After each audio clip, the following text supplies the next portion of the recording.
News first ಆಯೋಜಿಸ್ತಾ ಇರುವ ಕರ್ನಾಟಕದ ಅತಿ ದೊಡ್ಡ ಇವಿ ಎಕ್ಸ್ಪೋ. ಇವತ್ತು ಈ ಮಾಧ್ಯಮದಲ್ಲಿ ಬರುವ ವಿಷಯ ಏನಂದ್ರೆ, ಯಾವ ರೀತಿ ಬಂಜಾರ ಸಮಾಜ ಮೇಲೆ ದಬ್ಬಾಳಿಗೆ ಹಾಗೂ ಯಾವ ಮಿಷನರಿಗಳು ಇವತ್ತು ಮತಾಂತರ ಆಗಲಿ, ಲವ್ ಜಿಹಾದ್ ಆಗಲಿ, ನಮ್ಮ ಸಮಾಜ ಮೇಲೆ ಟಾರ್ಗೆಟ್ ಮಾಡಿದಂಥ ಎಲ್ಲರಿಗೂ ಒಂದು ಕೊಡುವ ಎಚ್ಚರಿಕೆ ಏನಂದ್ರೆ, ನಾವು ಸರಿಮಿಜೀವಿಗಳು, ನಾವು ಬಂಜಾರ ಸಮಾಜ ಅಂದ್ರೆ ಆ ರೀತಿ ಮುದ್ದ ಸಮಾಜ ಐತೆ ಅದಕ್ಕೆ ತಿಳ್ಕೊಬಾರ್ದು.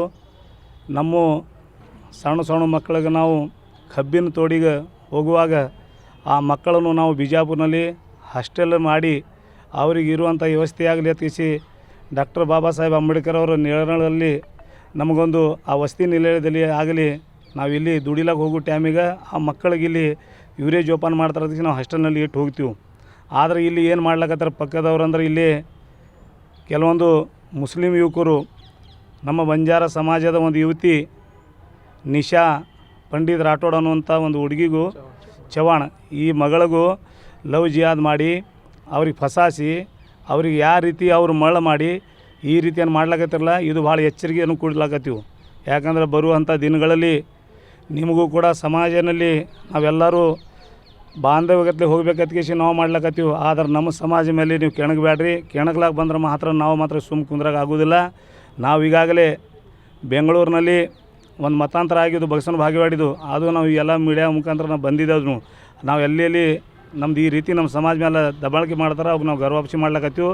ಲವ್ ಜಿಹಾದ್ನು ಮೊನ್ನೆ ತಾನೇ ಇದೇ ರೀತಿ ಮಾಡಿದರು ನಮ್ಮ ಚಂದ್ರು ಲಮಾಣಿಯವರು, ಚಂದ್ರು ಚವ್ಹಾಣ್ ಅವರು, ನಾವು ಪ್ರಕಾಶ್ ಚವ್ಹಾಣ್ ಅವರು ಕೂಡಿ ನಾವು ಇದೇ ರೀತಿ ಯಾರು ಈ ರೀತಿ ಮಾಡ್ತಾರೆ ಅವ್ರಿಗೆ ಮರಳಿ ನಮ್ಮ ಸಮಾಜಕ್ಕೆ ನಾವು ಅವ್ರಿಗೆ ಕರೆಸಿ ಬುದ್ಧಿ ಹೇಳಿ ತರ್ತೀವಿ. ಆದ್ರೆ ನೀವೇನು ಮಾಡ್ಲಕತ್ತಿರಲ್ಲ, ಇದು ಮಾಟ ಮಂತ್ರ ಚೇಡಿ ಚಬಾರಿ ಮಾಡಿ ಈ ನಮ್ಮ ಮಕ್ಕಳು, ಮುದ್ದು ಮಕ್ಕಳು, ಸುಂದರವಾದ ನಮ್ಮ ಬಂಜಾರ ಸಮಾಜದ ಒಂದು ಹೆಣ್ಣು ಮಕ್ಕಳು ಇವರಿಗೆ ನೀವು ಮಳ್ಳು ಮಾಡ್ಲಕತ್ತೀರಿ. ಇದು ನೀವು ಬೆಳಿಬೇಕು. ಇದೇ ರೀತಿ ಮುಂದುವರೆದ್ರಂದ್ರೆ ಮಾತ್ರ ನಾವು ಸುಮ್ಮ ಕೊಡೋದಿಲ್ಲ. ಇಡೀ ಕರ್ನಾಟಕ ರಾಜ್ಯದಲ್ಲಿ ಅತಿ ಉಗ್ರವಾದ ಹೋರಾಟ ಆಗುವುದೇ.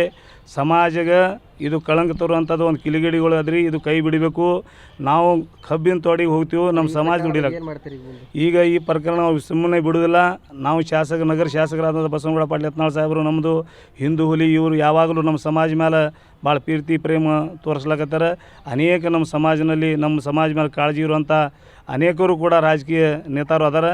ಇವರು ಕೂಡ ಮುಖಾಂತರ ಮಾಡಿ ಮತ್ತು ನಾವು ಇದಕ್ಕೆ ನಮ್ಮದೇ ಡೆಪ್ಟಿ ಸ್ಪೀಕರ್ ಅದಾರ, ನಾವು ನಮ್ಮ ರುದ್ರಪಲಮಾಣಿ ಸಾಹೇಬರು ಅವರಿಗೂ ಕೂಡ ತಲುಪಿಸ್ತೀವಿ. ನಮ್ಮ ಸಮಾಜ ಎಲ್ಲರಿಗೂ ಒಕ್ಕಟ್ಟು ಮಾಡಿ ಬರುವಂಥ ದಿನಗಳಲ್ಲಿ ಇಂಥ ಲವ್ ಜಿಹಾದ್ ಮಾಡ್ತಾರೆ ಈ ಹರಾಮಿ ಮಕ್ಕಳಿಗೆ ನಾವು ಮಾತ್ರ ಬಿಡೋಲ್ಲ ಸುಮ್ಮನೆ. ಮತ್ತು ಬರುವಂಥ ದಿನಗಳಲ್ಲಿ ಇವ್ರಿಗೆ ತಕ್ಕ ಪಾಠ ಕಲಿಸ್ತೀವಿ. ಇವು ಯಾರ್ಯಾರು ಹೆಂಗೆ ರೀತಿ ಮಾಡ್ಲಕತ್ತೀರಿ, ನಮ್ಮ ಮಂದಿ ಕಬ್ಬಿನ ತೋಡಿಗೆ ಹೋಗ್ತಾರೆ. ಯಾಕಂದ್ರೆ ಮಜಬೂರಿ ಐತಿ, ನಮ್ಮ ಮಕ್ಕಳು ಇದ್ಯಾವಂತ ಆಗಲಿ ಅದಕ್ಕೆ ನಾವು ಇಲ್ಲಿ ಬಿಡ್ತೀವಿ. ನಮಗೆ ಯಾರು ಹಿಂದೆ ಮುಂದೆ ಯಾರೂ ಇಲ್ಲ. ನಮ್ದು ಏನೈತಲ್ಲ ಕಾಸ್ಟ್ನಾಗ ಕೂಡ ನಮ್ಮದು ಇದೇ ಸ್ಥಿತಿ ನಡೆದದ. ನಾವಲ್ಲಿ ದುಡಿತೀವಿ, ನಮ್ಮ ಮಕ್ಕಳಿಗೆ ದುಡಿಯೋ ಸ್ಥಿತಿಯಲ್ಲಿ ಮಾಡಬೇಡ ಅಂತೇಳಿ ನಾವು ಇಟ್ಟು ಹೋಗ್ತೀವಿ. ಇಂಥವ್ರಿಗೆ ಇಂಥ ಕಳ್ಳ ನನ್ನ ಮಕ್ಕಳು ಈ ರೀತಿ ಮಾಡ್ತಾರೆ ಮೋಸ ಮಂತ್ರ. ಅದಕ್ಕಾಗಿ ಇವರಿಗೂ ಒಂದು ಹುಷಾರಾಗಿ ಇದ್ದರೆ ಸರು. ಇದೇ ರೀತಿ ಆದರೆ ಮಾತ್ರ ಬರುವಂಥ ದಿನಗಳಲ್ಲಿ ಒದ್ದು ಹೊರಗೆ ತರುವಂಥ ವ್ಯವಸ್ಥೆಯನ್ನು ನಾವು ಕೂಡ ಮಾಡ್ತೇವೆ ಅಂತ ಹೇಳಿ ನಂದು 2 ಮಾತು ಮುಗಿಸ್ತೀನಿ. ಜೈ ಸೇವಾಲಾಲ್, ಜೈ ಮರ್ಯಾಮಾಡಿ. ನಾನು ಗೋಪಾಲ್ ಮಹಾರಾಜರು, ನಾ ಸೇವಾಲಾಲ್ ನಂದುಲಾಲ್ ಮಹಾರಾಜರ ಮಠ, ತೋರ್ವಿ ತಾಂಡ.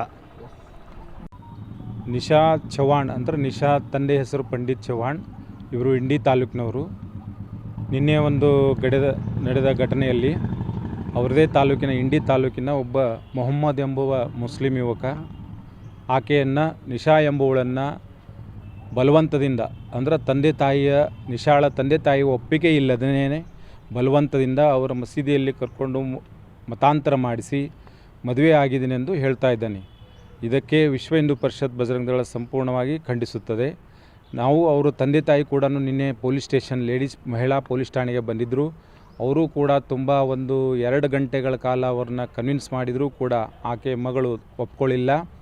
ಆದಾಗ್ಯೂ ಕೂಡ ನಾನು ಹುಡುಗನ ಜೊತೆನೇ ಹೋಗ್ತೀನಿ, ನಾನು ಮದುವೆ ಆಗಿದ್ದೀನಿ ಅಂತ ಹೇಳಿಕೊಂಡು ಈ ರೀತಿ ಪುಸಲಾಯಿಸಿ ಬಲವಂತದಿಂದ ಬ್ರೈನ್ ವಾಶ್ ಮಾಡಿ ಆಕೆಯನ್ನು ಮತಾಂತರ ಮಾಡಿ ಅವಳನ್ನು ಮದುವೆಯಾಗಿರೋ ಯುವಕ ಎಂದು ತಿಳಿದು ಬಂದಿದೆ.